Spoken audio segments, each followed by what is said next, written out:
this year's All-Star race might actually be fun to watch.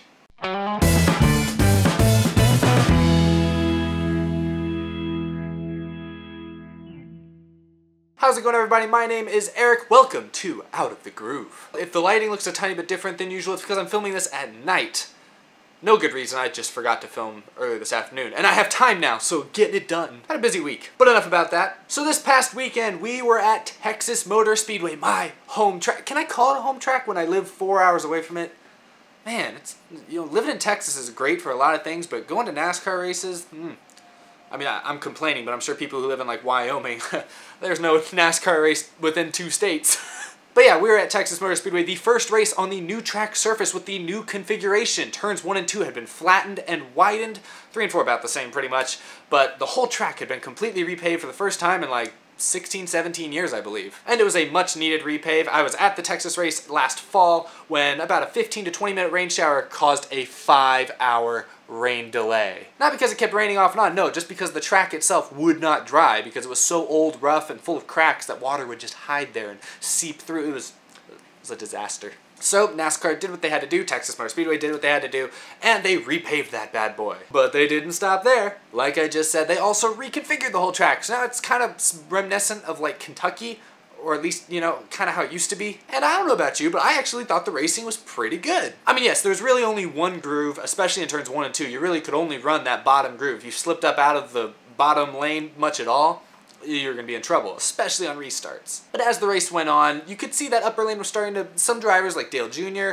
Were starting to make decent time by kind of running a little bit higher lane. So aside from restarts, I thought the racing at Texas this weekend was pretty solid, especially for a repave. And I'm the kind of guy, I know a lot of people say mile and a halves are boring, I've always actually kind of liked mile and a halves, especially Texas, because it's a track that when the tires are good and gripping, you can rub the bottom really well, still run the middle lane to get some runs, but as the run moves on, you can move up the racetrack and find speed there, but even some cars will work better on the bottom. It's a multi-laned racetrack where if your car's not handling well in one spot of the track, you can usually get it to work okay in another, and it gives the drivers options. I always like that about Texas Motor Speedway, and I think this reconfiguration / repave, a couple years down the line, we'll be able to present similar racing. Now talking about the actual results of the weekend, Jimmie Johnson, who I'd spent last couple episodes kind of not criticizing, but just kind of stating the obvious, he wasn't doing very good. But he got the win at Texas Motor Speedway. It's like his 7th win at Texas, his first win of the season, obviously, his first win since Homestead.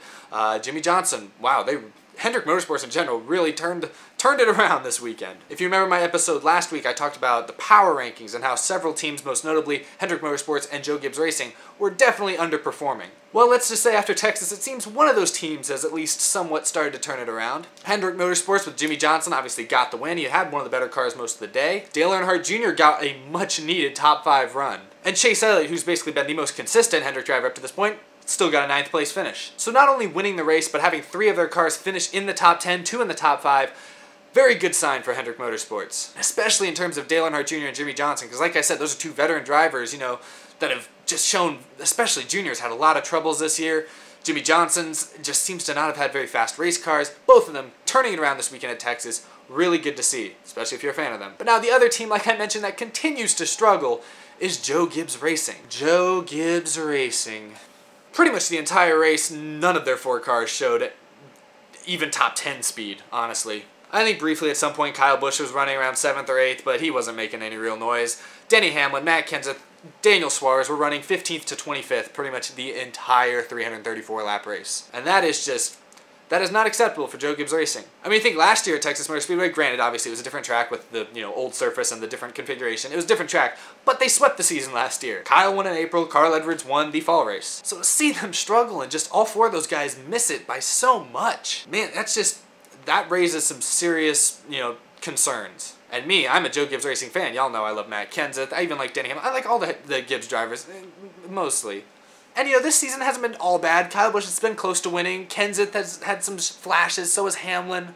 Suarez still trying to get his feet under him. But, man, after I talked last week, some of the Gibbs guys ran better at Martinsville, which is what I said. They've been good at short tracks in the past. I thought that might happen. Man, it would have been really nice to see them come out and make a statement here at Texas that they're still good at the mile and a halves, the intermediate tracks that, much of the NASCAR circuit is made up of. But they did quite the opposite. Kyle Busch, Denny Hamlin, and Matt Kenseth have all won multiple races at Texas, if I'm not mistaken, and to see all of them, at one point in the race, all 4 were running outside the top 20. And that's like not even on strategy. That was like equal tires and stuff. They were just all running outside the top 20.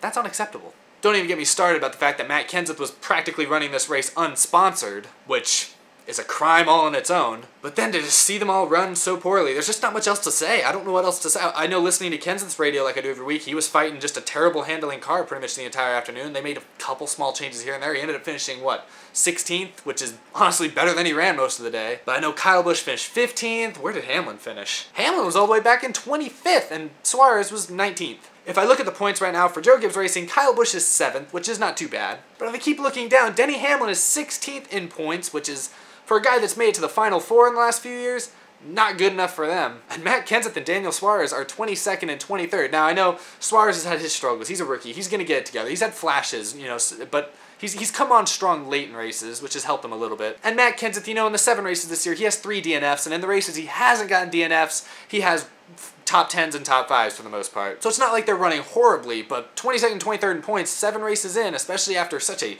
disappointing race at Texas, these guys are going to have to step it up. Joe Gibbs Racing and all of their fans need to hope that they figure something out soon, whether it's something about the new nose on front of the Toyotas, something about the new aero package with the lower spoiler that I know they're running, the lower downforce package I think they're running for most of the races this season. If there's something about that that they just have missed, man, you need to put those A-plus team resources to the test and figure it out. But that's really the main takeaways I have from Texas Motor Speedway. Racing was good. You know, we saw a few spins here and there. Not as much action in terms of wrecks and stuff as I kind of expected on Repave, but plenty of contact, plenty of hard racing. Oh, and I guess it's worth mentioning, Ryan Blaney, definitely his most impressive all-around run, at least for the first 75% of the race.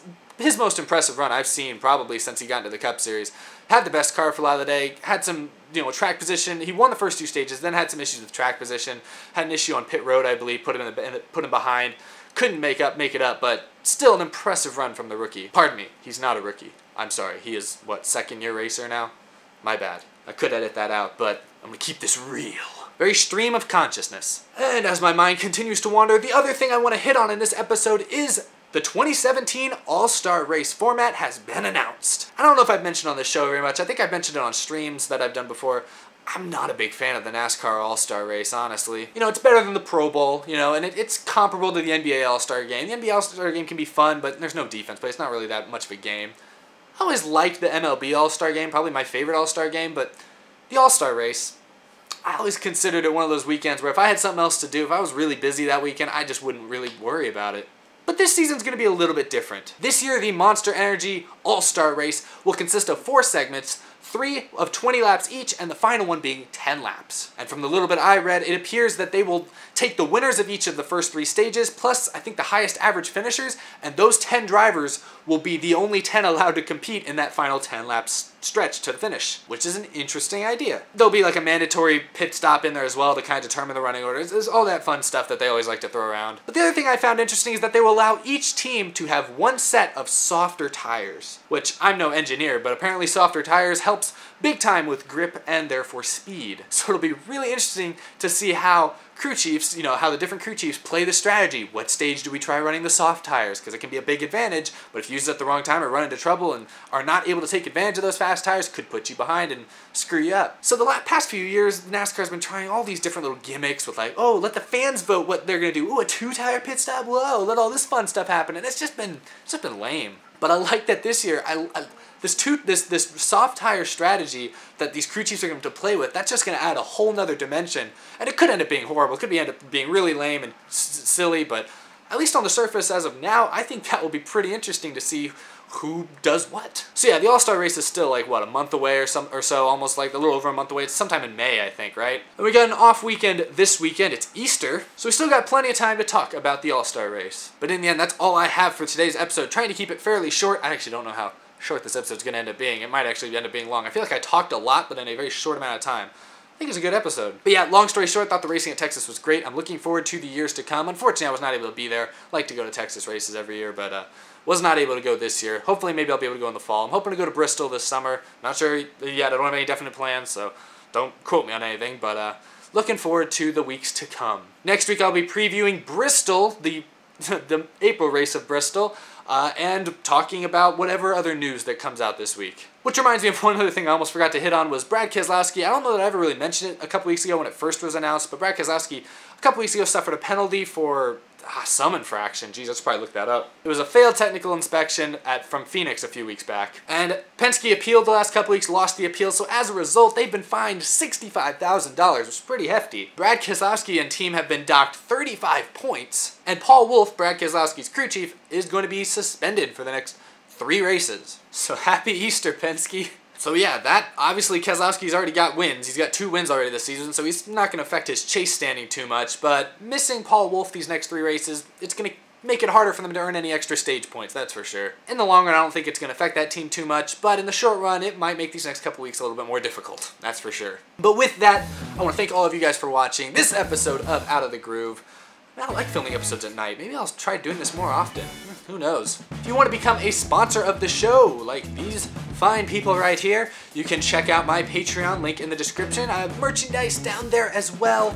My Twitter that I talk a lot on sometimes. If you want to talk to me on Twitter, feel free. I'll reply. My Snapchat's down there as well, which I also sometimes post on. But yeah, you're free to peruse those as you will. Got some other videos coming out hopefully very soon.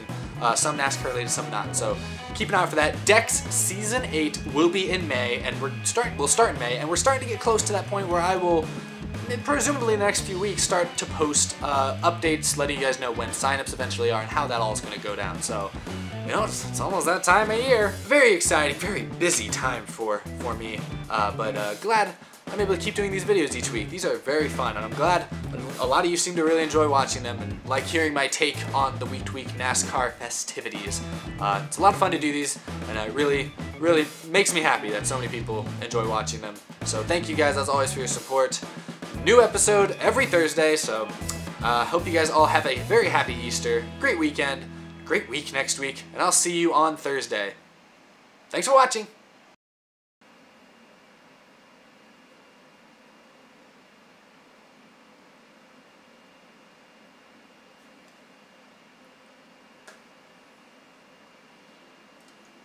This is my corner.